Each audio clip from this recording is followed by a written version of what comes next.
Imagine, just for a second, having an extra 60 hours a year. Wow. 60 hours. Yeah, 60 extra hours to, learn a new language or finally write that book you've been thinking about Right. or to build a small business or honestly, maybe just to find some genuine peace and quiet in your life. Which we all need. Exactly. And imagine getting those 60 hours without waking up even one single minute earlier than you already do right now. I mean, I'll be honest, it sounds like a magic trick. It does. Or a scam, right? Like someone trying to sell you something. Paid by my 60-hour course. Exactly. But when you actually break down the math, it's not magic at all. It's just basic foundational time I architecture. really love that phrase, time architecture, because time is the one thing we literally all share, right? Absolutely. Like think about your own day right now. Just think about your own time. Everyone on Earth, no matter who they are, has the exact same 24 hours in a day. You have 24 hours. I have 24 hours. The playing field is perfectly level in that one way. Right.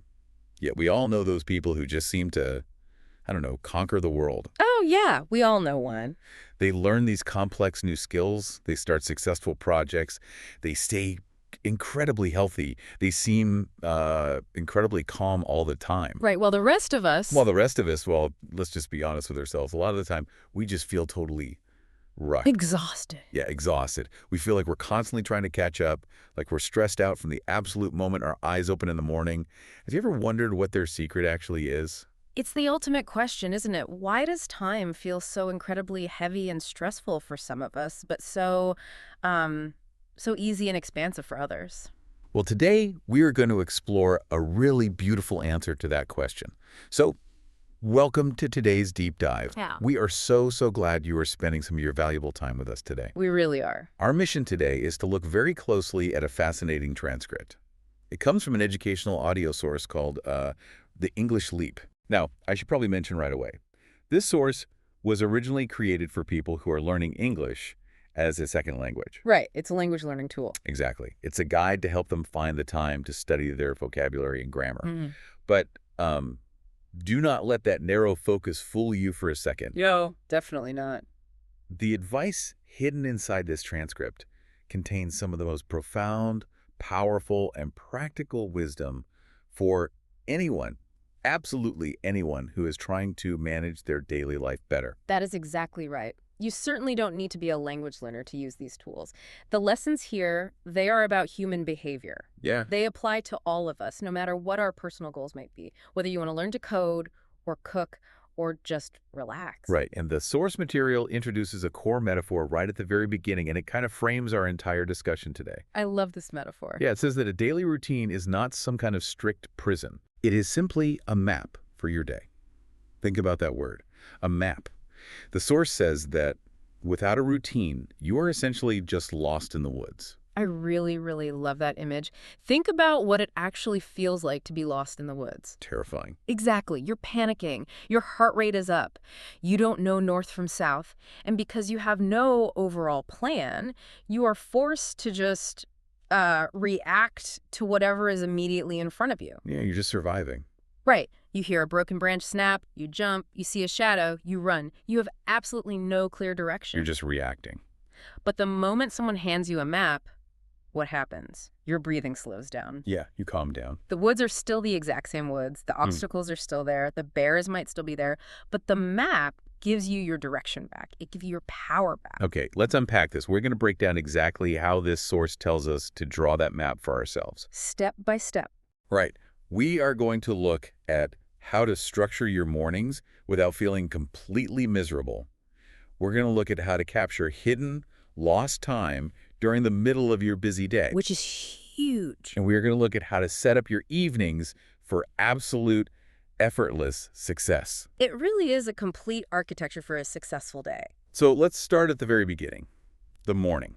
Our source text explicitly pushes back against a very popular, very loud idea in our modern culture. Oh, the hustle culture stuff? Yes, we all know this idea. We see it all over the internet.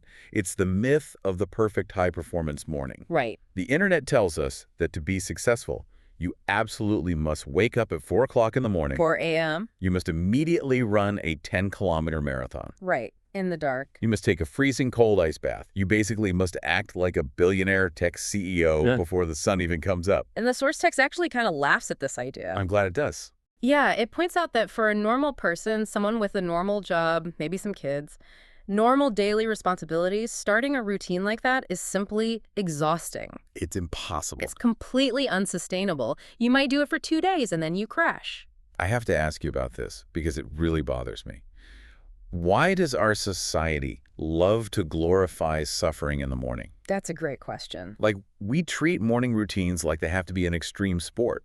If you aren't sweating and suffering in the dark, you somehow aren't doing it right. Right, like pain equals productivity. Exactly. But this source suggests something totally different.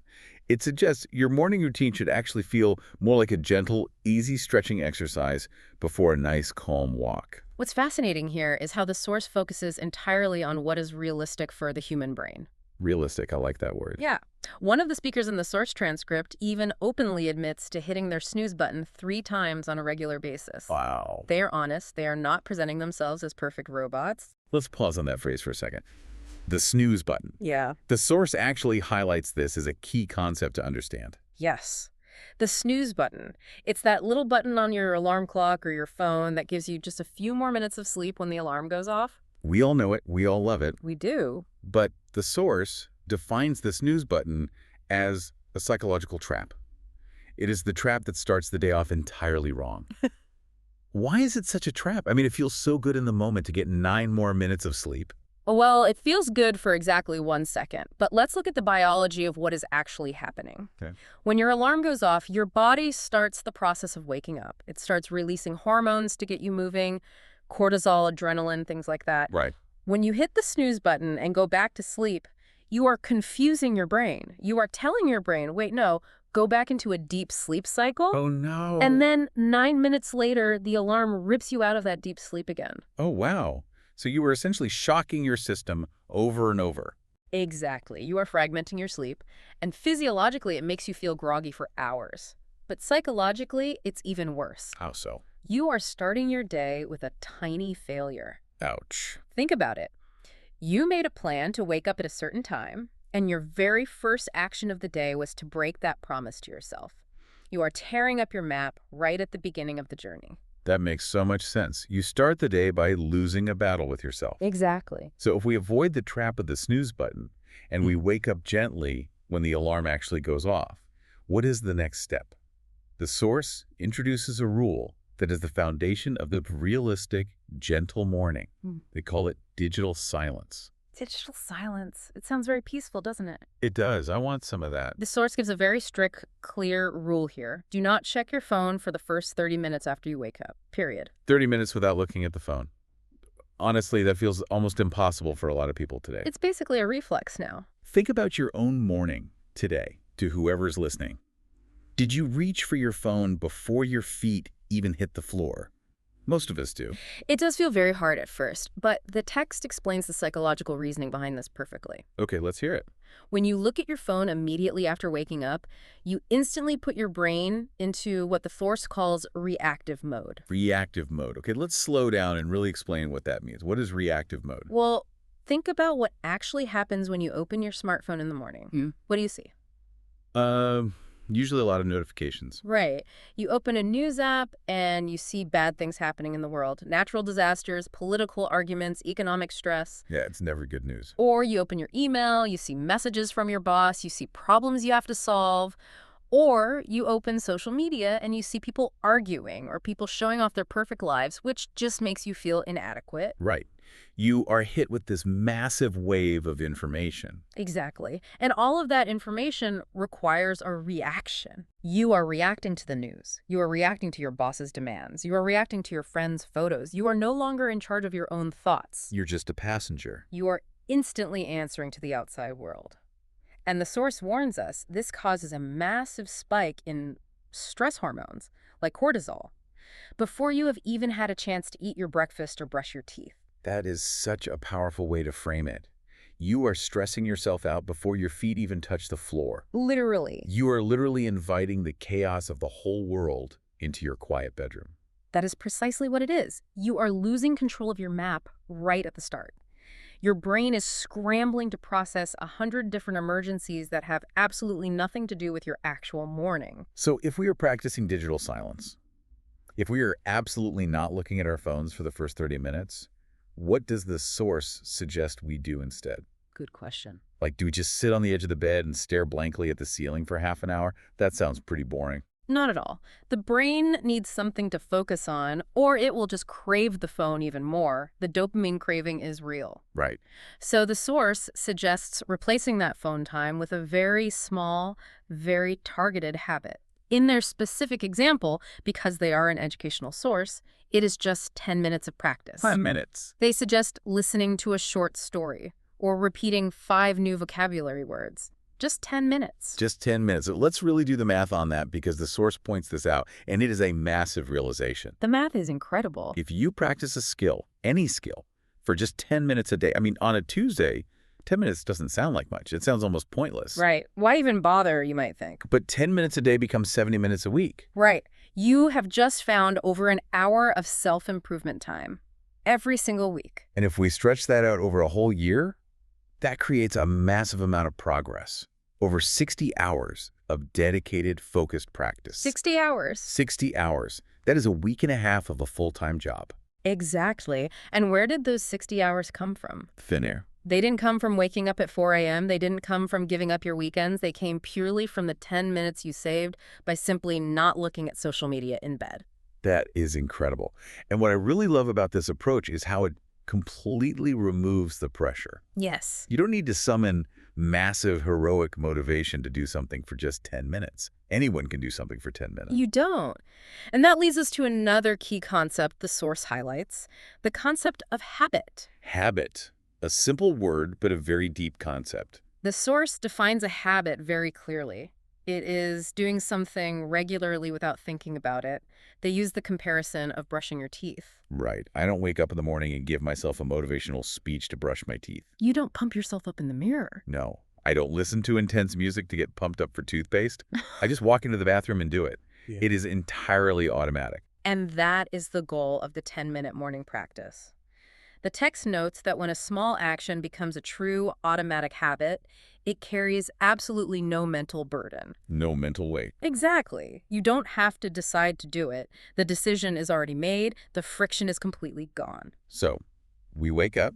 We don't hit the snooze button. We practice digital silence. We do our easy 10-minute habit.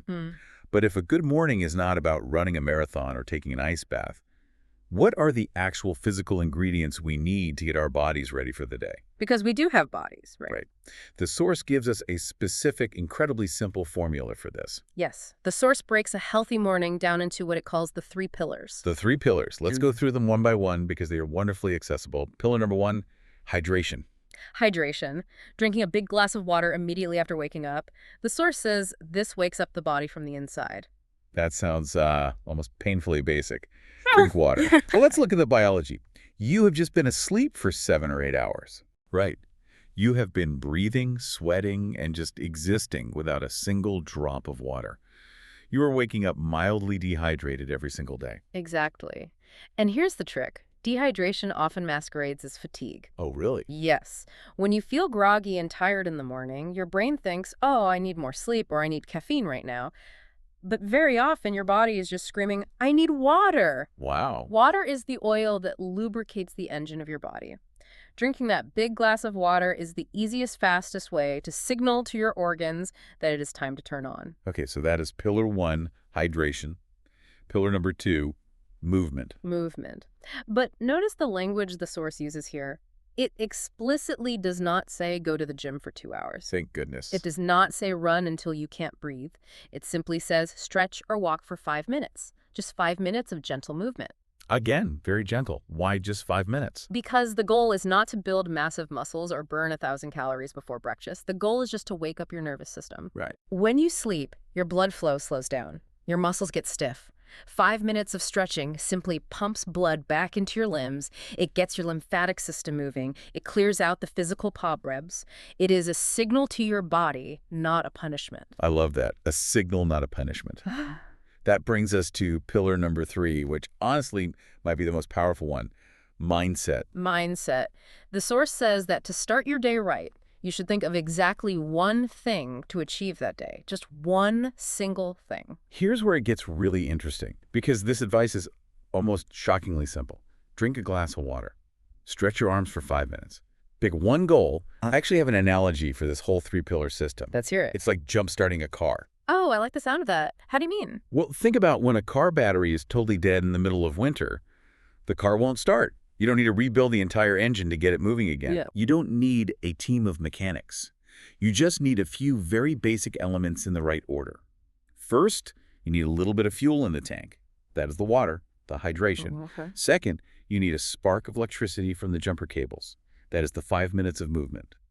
And third, once the engine turns over and the car is running, you need a direction to drive. That is the mindset.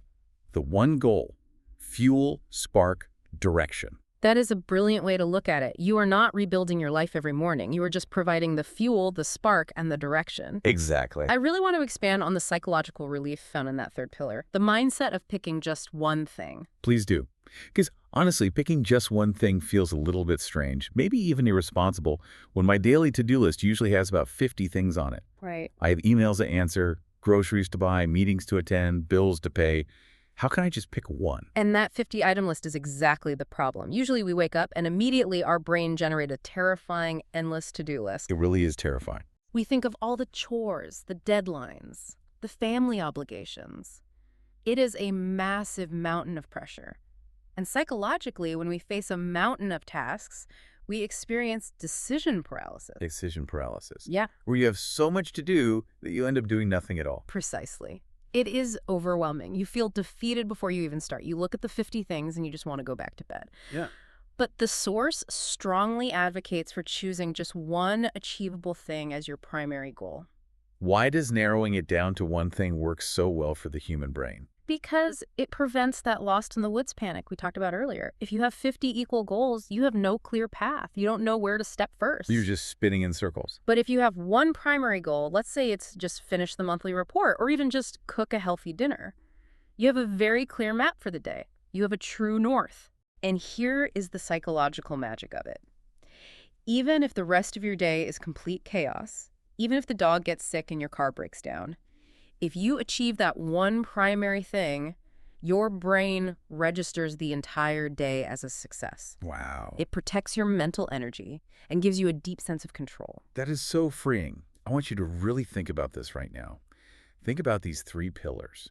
Think about how incredibly accessible they are. Yes. As the source notes, you do not need a massive fancy kitchen to drink a glass of tap water. You do not need a $200 gym membership or fancy workout clothes to stretch your arms in your living room for 5 minutes. No. And you definitely do not need an expensive life coach to sit down and pick one single goal for your day. They're completely free. They require zero special equipment. And they take a combined total of maybe 6 minutes. Visualize yourself doing these 3 simple steps tomorrow morning. You wake up, you leave the phone alone on the nightstand, you drink a glass of water, you stretch your back, you pick one goal. How's that feel? I feel better just imagining it. It feels calm, doesn't it? It feels like you are the one driving the car, not the world driving you. It feels completely manageable. It sets a rock-solid foundation of calm for the rest of the day. But, and this is a very big but, Uh-oh. getting the morning right is great. It is wonderful. It is the perfect start. However, what happens when the reality of a busy workday finally hits you? What happens when you leave the safety of your quiet house? That is exactly where most daily routines fall apart completely. You have a great morning, and then the chaos of the world just punches you in the face. Right.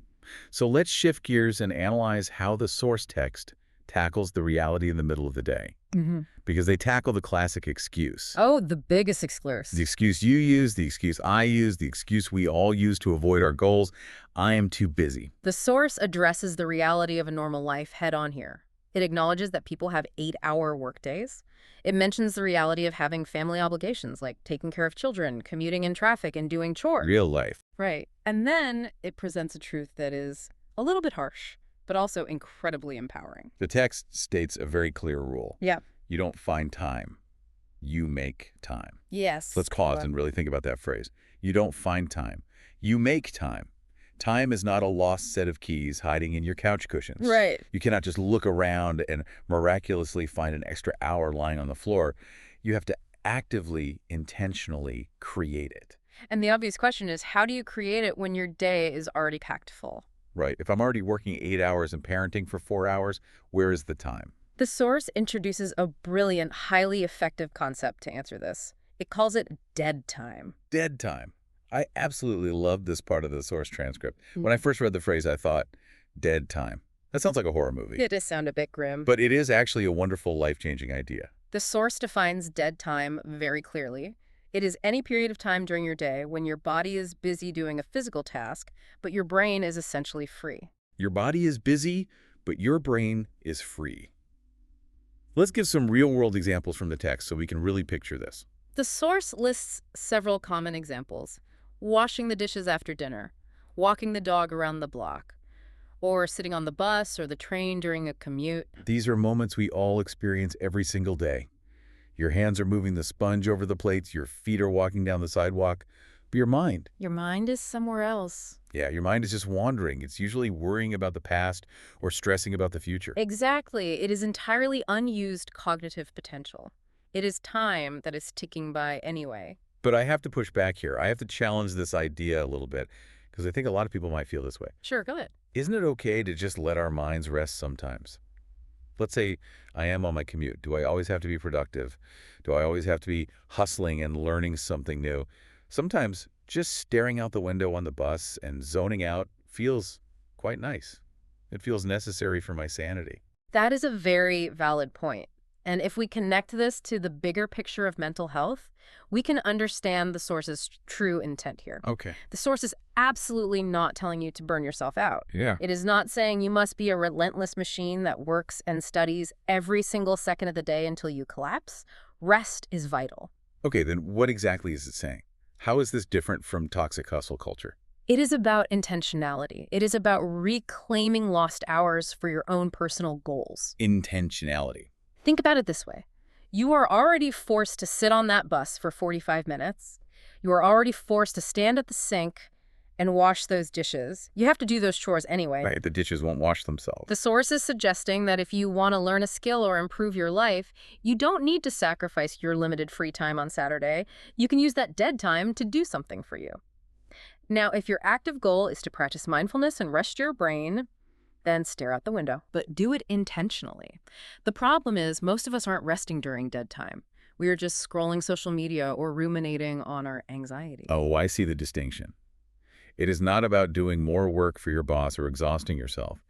It is about taking that mandatory, boring time back and making it serve you. Yes. If I spend an hour doing dishes and folding laundry, I can either be bored and resentful, or I can listen to an audiobook and feel like I just took a master class. Exactly. You are flipping the script.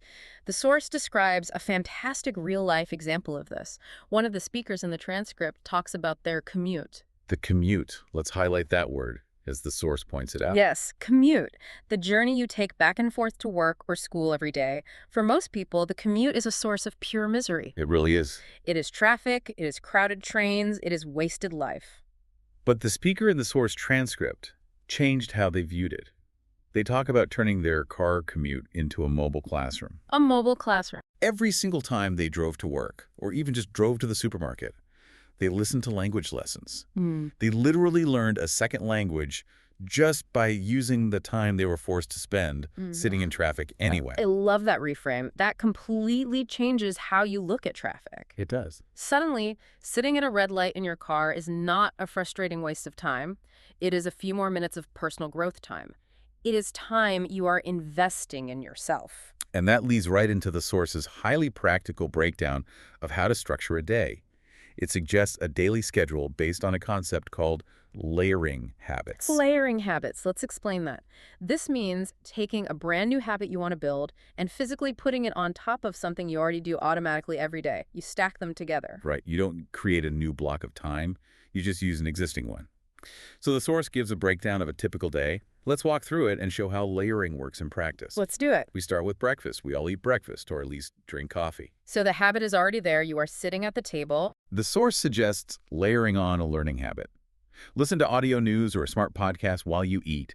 You are already chewing your food. Just add the audio to the experience. Simple enough. Then we move to the commute. Going to work. You're already driving or sitting on the train. Layer on an audiobook or music in the language you are trying to learn. Then the lunch break. You have to eat lunch. While you eat your sandwich, instead of looking at Instagram, read one short article or look at some quick digital flashcards. Just 5 or 10 minutes of layering. And finally, the evening. You are tired, you want to relax. You are probably going to watch a television show anyway, so watch a show, but put the subtitles on in the language you are learning, or watch a documentary. You are still relaxing, you are still watching TV, but you are also feeding your brain. This is an amazing strategy because when you layer these habits, you are completely bypassing the "I don't have time" excuse. You are not trying to magically find a new, uninterrupted block of 2 hours to sit at a desk and study. You are just effortlessly sprinkling little 5 and 10-minute bits of learning throughout your normal existing day. And this strategy brings us to a major foundational rule from the source text. A rule that explains why this sprinkling method actually works better than traditional studying. They call it the consistency principle. The consistency principle, let's really underline this because the source emphasizes it heavily. It's crucial. The source states a neurobiological truth. For the human brain to retain information and build new connections, consistency is more important than intensity. Consistency over intensity. Let me say that again in simpler terms, because it is the secret to almost all success. Doing something a little bit every single day is vastly superior to doing a massive amount of it all at once. The text gives a perfect mathematical example to illustrate this. It says that practicing for 15 minutes a day, every day, is far superior, far better for your brain than doing a massive 3-hour binge session on a Sunday afternoon. Let's explain why the text says that, because it goes against how we are usually taught to study. We usually think cramming is the best way. Right, like pulling an all-nighter before a test. Exactly. But let's look at how memory actually works.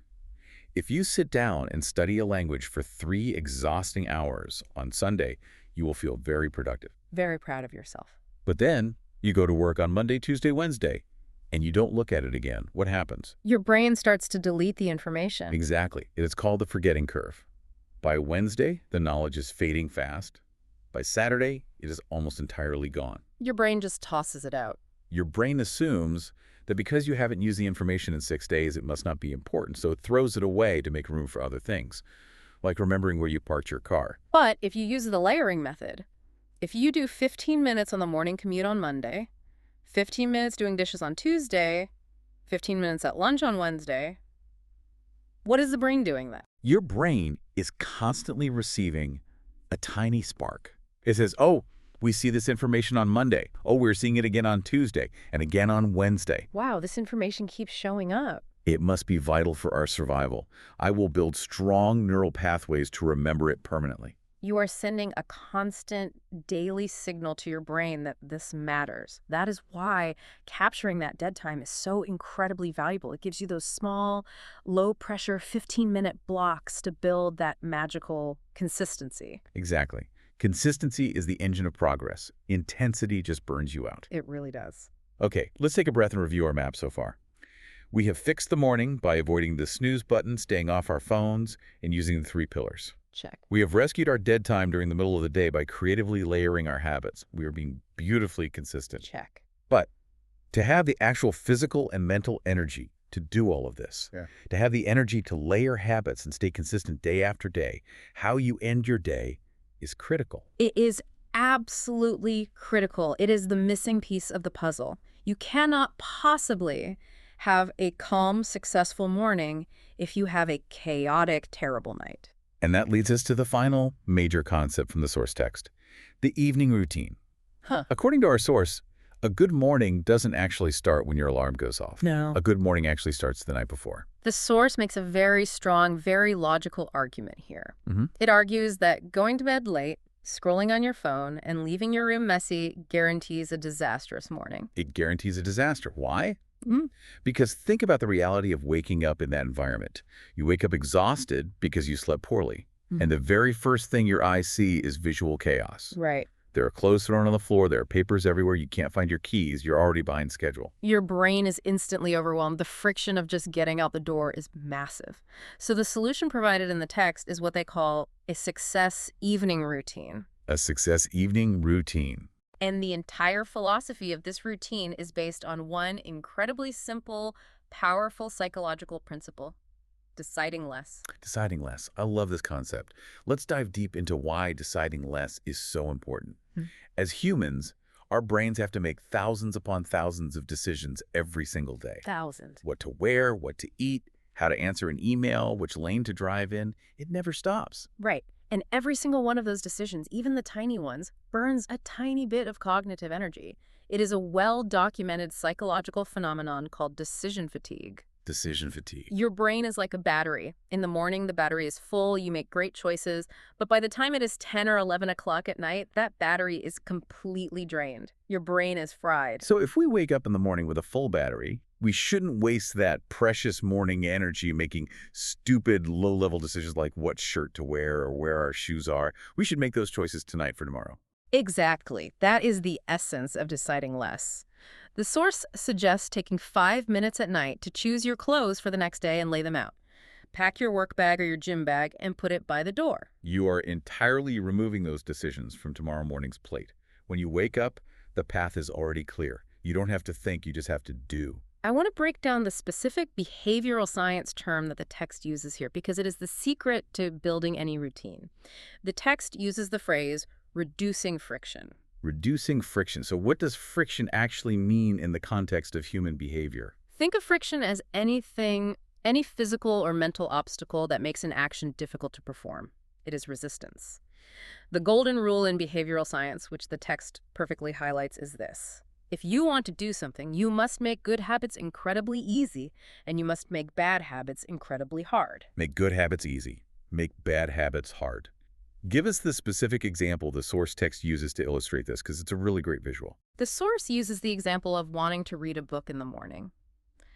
Let's say your goal is to read 10 pages of an English book when you wake up. Where do you put the book the night before? That matters. It matters huge. If you leave the book zipped up inside your backpack and the backpack is in the other room, hidden under a pile of mail, that is a high friction environment. Right. Because when you wake up, you have to remember you want to read. Then you have to walk to the other room. You have to move the mail. You have to unzip the bag. You have to dig out the book. Exactly. There are 5 or 6 steps, 5 or 6 micro decisions between you and the good habit. And because your morning brain is groggy and lazy, you will probably just say, forget it, and grab your phone instead. The phone is easy. Because the phone is right next to you, the phone is low friction. Right. I would absolutely just give up and look at social media. But the text advises, how do we reduce that friction? You take the book the night before and you put it directly on your pillow or right on top of your smartphone. That creates a zero friction environment. The book is right there. You physically cannot ignore it. You have to touch the book to turn off your alarm. The path of least resistance is now the good habit. So what does this all mean when we put it together? Let me try an analogy here to paint the picture for you. It is exactly like laying out train tracks. Train tracks. I am intrigued. Go on. Yes. Think about a massive, heavy freight train. If a train has to drive off-road, if it has to push its way through the dirt, the mud, and the trees to find its own path, it takes a massive amount of engine power and energy. It's inefficient. It might even get stuck. That mud and dirt is the friction of a disorganized morning. But if you spend the time laying down smooth, straight steel tracks the night before, the next morning, that heavy train just effortlessly glides forward. It just rolls. It doesn't have to think about where to go. Yeah. It just follows the smooth tracks. That is a perfect analogy. That is exactly what reducing friction does. You are building the steel tracks while you still have a tiny bit of conscious energy at night, so your tired, groggy brain can just effortlessly glide along them the next morning. The source also introduces another very specific evening habit to help the brain power down. It calls it reflective journaling. Reflective journaling. Now, that sounds like a very serious, intense psychological exercise, but the text actually makes it incredibly simple and accessible. Yes, the source is very clear that you do not need to write a 10-page essay about your deep childhood trauma. Good, because no one wants to do that at 11 p.m. It says reflective journaling is simply writing 2 or 3 simple sentences about your day. Just 2 or 3 sentences on a piece of paper. Things like, today was a good day. I ate a nice sandwich for lunch. I feel tired tonight. Very, very simple. I want to explain the dual benefit mentioned in the text here. Why are they suggesting this specific exercise? First, because this is originally a language podcast, they note that writing a few sentences helps you practice your past tense grammar skills in a low pressure way. Right, because you were writing about what already happened today, so you naturally practice the past tense. But the second benefit is universally applicable to every human being on Earth. The text says that writing down these simple facts helps clear the mind for better sleep. It is a process called cognitive offloading. Cognitive offloading, getting the swirling, messy thoughts out of your physical brain and trapping them on the paper. Exactly. When thoughts are just floating in your head, your brain thinks it needs to hold on to them, which keeps you awake. It's like having too many tabs open on your computer. The fan is just whirring all night. Right. When you write them down, your brain says, okay, the information is safe on the paper. I don't need to worry about forgetting it. I can finally relax. That makes perfect sense. And speaking of relaxing and getting ready for sleep, the source has one final, very explicit warning for the evening routine.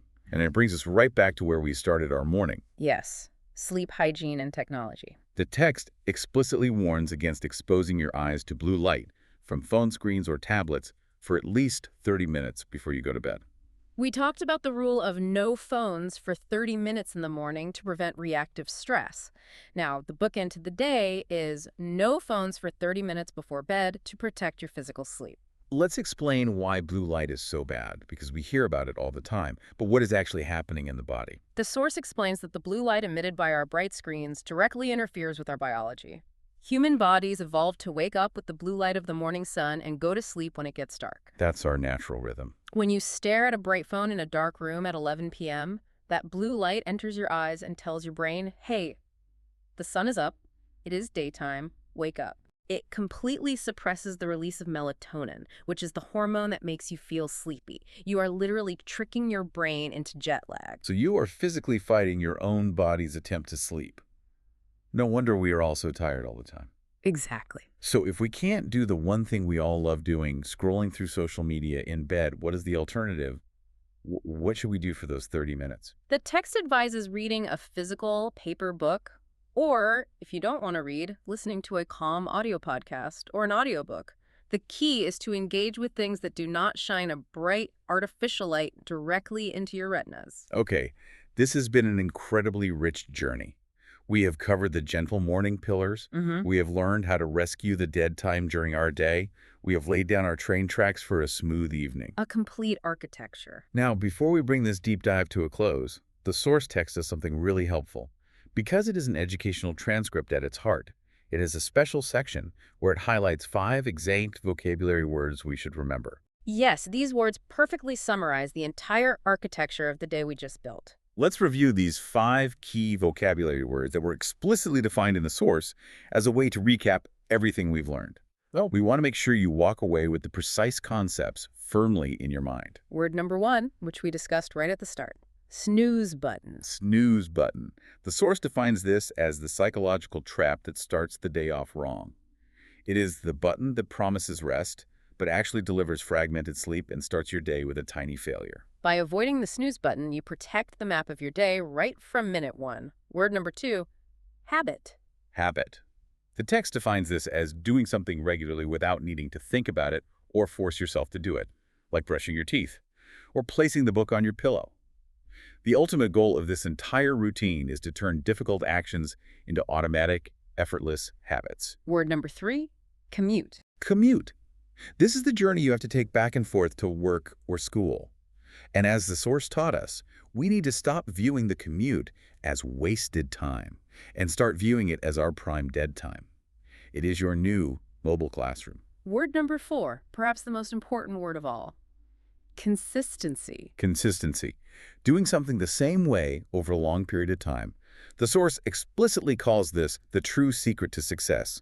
Remember the golden mathematical rule.